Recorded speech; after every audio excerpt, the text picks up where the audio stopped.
Zinc மற்றும் selenium குறைபாடு இருந்தாலும் சருமத்தில் பிரச்சனைகள் வரக்கூடும். எனவே இந்த சத்துக்கள் நிறைந்த உணவுப் பொருட்களான உலர் பழங்கள், பால், சோளம், பருப்பு வகைகள், மீன், ஈரல், எள்ளு போன்றவற்றை உணவில் அதிகம் சேர்க்க வேண்டும்.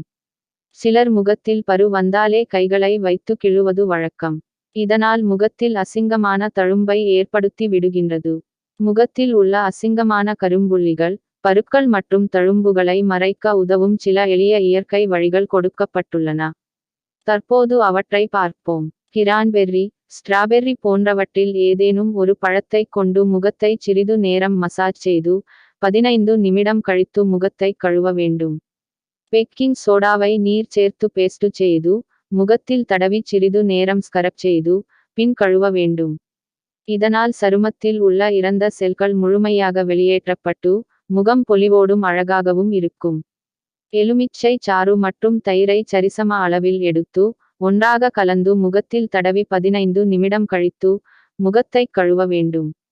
இப்படி செய்வதாலும் சருமத்தில் உள்ள பிரச்சனைகள் அகலும். ஒரு பூண்டு பல்லை இரண்டாக வெட்டி அதனை முகத்தில் தேய்க்க வேண்டும். இப்படி ஒரு நாளைக்கு 3 முறை செய்து வந்தால் முகத்தில் இருக்கும் பிரச்சனைகள் நீங்கும்.